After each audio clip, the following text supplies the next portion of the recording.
નમસ્કાર, સાંજના 6 વાગી રહ્યા છે. આપ જોઈ રહ્યા છો Gujarat first news room live સાથે. હું છું માનસી સોની. શરૂઆત કરવી છે ઊંઝા એપીએમસીના સમાચારથી, કારણ કે ઊંઝા એપીએમસીની ચૂંટણીમાં ઇફકો વાળી થઈ છે કે કેમ તે સવાલ છે. કારણ કે પરિસ્થિતિ તો કંઈક એવી જ સર્જાય છે. જ્યાં ભાજપે મેન્ડેટ આપ્યું હતું તેનો તો સાવ ઉલાળ્યું વળી ગયું છે. જી હા, ભાજપના મેન્ડેટ વિરુદ્ધ ક્રોસ વોટિંગ થયું હોવાની આશંકા સેવાઈ રહી છે. ખેડૂત વિભાગમાં દિનેશ પટેલના જૂથનો દબદબો યથાવત જોવા મળ્યો છે. ભાજપના મેન્ડેટની રાજકીય સમીકરણ ખોટા પડ્યા છે એવું અત્યારે લાગી રહ્યું છે. ખેડૂત વિભાગની 10, વેપારી વિભાગની 4 બેઠકનું પરિણામ સામે આવ્યું છે. વેપારી વિભાગમાં પણ ભાજપ મેન્ડેટવાળા 3 ઉમેદવાર હાર્યા છે. ખેડૂત વિભાગમાં ભાજપના 10 પૈકી 5 ઉમેદવાર હાર્યા છે. મારી સાથે સંવાદદાતા મુકેશ જોશી જોડાઈ ગયા છે. મુકેશ, ભાજપના મેન્ડેટ વાળા જ હાર્યા છે. ઇફકોની જેમ જ આ પ્રકારે ક્રોસ વોટિંગ થયું હોય તેવી આશંકા છે. શું ઘીના ઠામમાં જ ઘી ઠલાવ્યું છે કે પછી કંઈક નવું? ચોક્કસથી જો વાત કરવામાં આવે તો જે ઇફકો વાળી થઈ હોય એ પ્રકારના દ્રશ્યો જે છે સામે આવે છે. એનું કારણ છે કે ભાજપ દ્વારા જે મેન્ડેટ પ્રક્રિયા જે છે આ ધરવામાં આવી હતી અને સહકારી વિભાગમાં મેન્ડેટનો અહીંયા ક્યાંક અનાદર થતો હોય એવા દ્રશ્યો જે છે અને એનું પરિણામ પણ એ પ્રકારે આવ્યું છે. ખાસ વાત કરીએ તો ગઈકાલે જે છે ભારે રસાકસી સાથે ઊંઝા એપીએમસીનું મતદાન થયું હતું અને કહી શકાય કે જે જંગી મતદાન પણ થયું છે. તો આજની વાત કરીએ તો આજે વહેલી સવારથી મતગણતરી શરૂ કરવામાં આવી, જેમાં સૌપ્રથમ જે છે ખેડૂત વિભાગની મતગણતરી હાથ ધરવામાં આવી હતી, જેમાં 10 બેઠકો માટેનું મતદાન જે મતગણતરી છે હાથ ધરાઈ હતી, જેની અંદર ખાસ ખેડૂત વિભાગ માટે ભાજપ દ્વારા કહી શકાય કે જે 10 મેન્ડેટ જે છે ફાળવવામાં આવ્યા હતા, એમાં 5 મેન્ડેટ છે ઊંઝા એપીએમસીના ચેરમેન દિનેશભાઈ પટેલને ફાળવવામાં આવ્યા હતા, 4 મેન્ડેટ જે છે ઊંઝાના ચાલુ ધારાસભ્ય કિરીટભાઈ પટેલને ફાળવવામાં આવ્યા હતા અને 1 મેન્ડેટ જે છે સુપ્રીત પટેલ એટલે કે નારાયણ કાકાના પૌત્રને ફાળવવામાં આવ્યો હતો. ખાસ જો વાત કરીએ તો જે કહી શકાય કે જે વિખવાદ ટાળવા માટે ભાજપ દ્વારા આ પ્રકારની મેન્ડેટની 10 મેન્ડેટની જે ફાળવણી કરવામાં આવી હતી. ખાસ વાત કરીએ તો દિનેશ પટેલ જે છે એ ખાસ એમના ફાળવવામાં આવેલા 5 મેન્ડેટવાળા ઉમેદવારો જે છે જીત્યા છે અને સાથે સાથે દિનેશભાઈના સમર્થનવાળા જે કહી શકાય અન્ય 5 જે ઉમેદવારો છે એ પણ જીત્યા છે.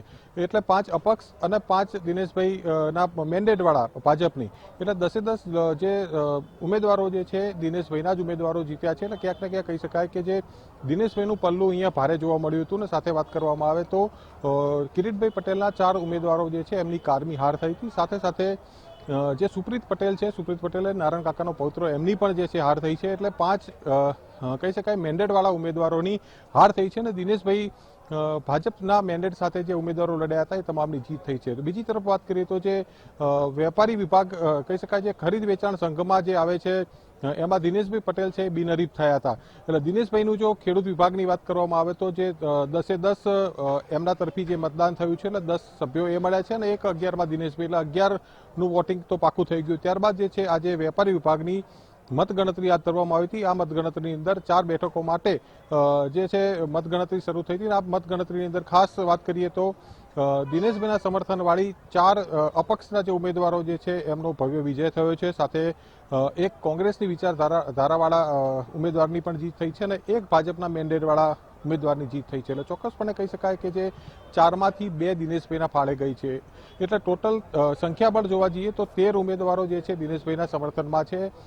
એટલે ચોક્કસપણે કહી શકાય કે જે બહુમતી છે દિનેશભાઈના પક્ષે આવી છે. એટલે ચોક્કસથી રિઝલ્ટ અને પરિણામની સમગ્ર સમીક્ષા કરતા દિનેશભાઈ છે 2.5 વર્ષ માટે ચોક્કસથી ઊંઝા એપીએમસીના ચેરમેન બનશે એ ચોક્કસ પાકી વાત છે. અને સાથે વાત કરીએ તો જે ભાજપના મેન્ડેટની પ્રક્રિયાના કારણે ક્યાંક ને ક્યાંક ક્રોસ વોટિંગ થયું છે. ગુજરાત ફર્સ્ટે સૌ પ્રથમવાર જ જણાવ્યું હતું કે આ ચૂંટણીમાં ક્રોસ વોટિંગ થશે અને પરિણામ પણ એ પ્રકારે જ આવ્યું છે. ત્યારે સમગ્ર ચૂંટણી પ્રક્રિયા જે છે શાંતિપૂર્વક માહોલની દ્વારા સમગ્ર ચૂંટણી યોજાઈ અને ભારે રસાકસી જોવા મળી. અને ઊંઝા એપીએમસી કહી શકાય એશિયાની નંબર 1 એપીએમસી માનવામાં આવે છે. એટલે સૌ કોઈની સમગ્ર ગુજરાત સહિત અન્ય રાજ્યોમાંથી પણ કોણ ઊંઝા એપીએમસીનું સુકાન સંભાળશે તેના ઉપર સૌ કોઈની નજર છે મંડરાયેલી જોવા મળી હતી. ત્યારે હાલ જે જોવા જઈએ તો દિનેશભાઈ પટેલનું સમગ્ર પલ્લું એટલે 13 જેટલું જે બહુમતી જે છે એમને મળી છે. આવનારા સમયની અંદર ચેરમેન માટે પ્રબળ દાવેદાર દિનેશભાઈ પટેલ જોવા મળી રહ્યા છે.